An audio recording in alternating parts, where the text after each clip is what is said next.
نحمده ونصلي على رسوله الكريم أما بعد فأعوذ بالله من الشيطان الرجيم بسم الله الرحمن الرحیم۔ تمام ناظرین و سامعین السلام علیکم ورحمۃ اللہ وبرکاتہ۔ آج انشاءاللہ تعالی ترجمۃ القرآن میں ہم درود ابراہیمی کے بعد پڑھی جانے والی دعا رب اجعلنی کا لفظی ترجمہ سماعت فرمائیں گے، اور یہ بہت بامعنی دعا ہے۔ ہم میں سے جو افراد نماز پڑھتے ہیں الحمدللہ درود ابراہیمی کے بعد اس کو پڑھتے ہیں،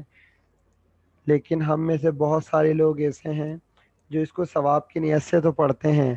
لیکن اس کے معنوں کے اعتبار سے اور اس کی جو روحانیت ہے، جو ہمیں اپنی زبان میں ٹرانسلیٹ کا علم ہو جانے کے باوجود جو ہمیں حاصل ہوتی ہے، ابھی تک ہم اس سے محروم ہیں۔ اللہ تعالیٰ سے دعا ہے کہ اس عربی زبان کا ترجمہ اخلاص کے ساتھ ہمیں سیکھنے کی، سمجھنے کی اور اس پر عمل کرنے کی توفیق نصیب عطا فرمائے۔ آج ہم اس کو دعائے معصورہ بھی کہتے ہیں، اور یہ قرآن پاک میں سورہ ابراہیم میں موجود ہے۔ اس دعا کا ہم لفظی ترجمہ انشاءاللہ عز و جل اللہ پاک کی توفیق سے آغاز کرتے ہیں۔ ربی، ربی کا مطلب ہوتا ہے رب کا مطلب پالنے والے، بی کا مطلب میرے رب، اجعلنی بنا تو مجھے یا مجھے بنا، مقیم کا مطلب ہوتا ہے قائم کرنے والا، مقیم الصلاۃ نماز قائم کرنے والا۔ اس کا آسان ترجمہ ہم کریں گے، اے میرے رب مجھے نماز قائم کرنے والا بنا۔ وا کا مطلب ہوتا ہے اور، من کا مطلب ہوتا ہے، من کو کے لیے بھی آتا ہے اور سے کے لیے بھی آتا ہے۔ وَمِن ذُرِّيَّتِي، ذریت کہتے ہیں اولاد کو، اور اس کے آگے ضمیر لگی ہوئی ہے یا کی، جو کہ متکلم کے لیے آتا ہے، واحد متکلم کے لیے۔ تو ہم اس میں پڑھ رہے ہیں کہ اے ہمارے رب ہمیں نماز قائم کرنے والا بنا اور میری اولاد کو بھی۔ ربنا، اے ہمارے رب، وا کا مطلب اور، تقبل دعا، اور ہماری دعا کو قبول فرما۔ اے ہمارے رب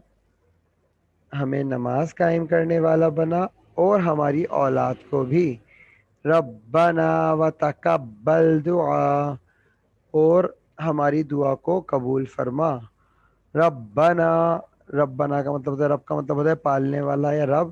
نا کا مطلب ہمارے، اے ہمارے رب، اغفر لی، اغفر لی کا مطلب ہے بخش دے، لی چھوٹی آ رہا ہے اس میں، پھر واحد متکلم کی ضمیر آ گئی۔ ربنا، اے ہمارے رب، اغفر لی بخش دے مجھے،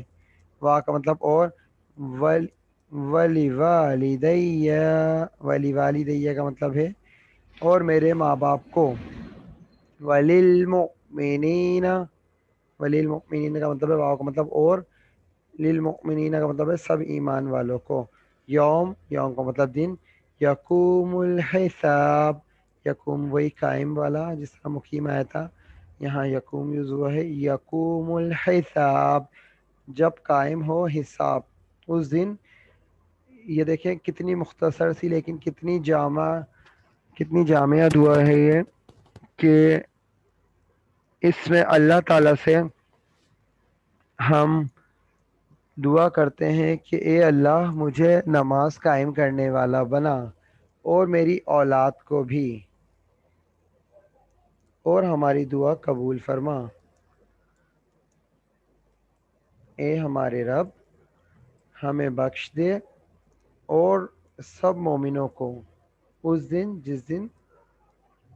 حساب قائم ہو۔ تو آج تک ہم جب سے نماز پڑھتے آ رہے ہیں بہت کم لوگ ہیں جو اس کا ترجمہ جانتے ہیں، کہ ہم جو عربک میں قرآن پاک جو ہم نماز میں درود ابراہیمی کے بعد دعا پڑھتے ہیں، اس میں ہم کتنی خاص دعا اللہ سے فرماتے ہیں، اور جب انشاءاللہ ہم اس دعا کا ترجمہ جان کے اپنی لینگویج میں جب اللہ کے سامنے اس دعا کو پڑھیں گے تو ہمارے دل کی کیفیت ہی الگ ہوگی کہ جب ہمارا اخلاص اور ہماری دعا، ہمارے الفاظ ہماری زبان کا ساتھ دے رہے ہوں گے اور ہم جانتے ہوں گے کہ ہم اپنے رب سے اپنا نماز قائم کرنے کا سوال کر رہے ہیں، اپنی اولاد کے بارے میں سوال کر رہے ہیں کہ اے اللہ مجھے اور میری اولاد کو نماز قائم کرنے والا بنا، اور پھر دعا کر رہے ہیں اور دعا کو قبول فرما، اور بخشش کی دعا کر رہے ہیں پہلے اپنے لیے اور پھر والدین کے لیے۔ اکثر لوگوں کے جو والدین دنیا سے پردہ فرما چکے ہیں، ظاہر سی بات ہے وہ اپنے لیے کوئی بھی نیکی اب مزید نہیں کر سکتے، تو اس لیے اولاد جو ہوتی ہے وہ بہترین صدقہ جاریہ ہوتی ہے اپنے ماں باپ کے لیے،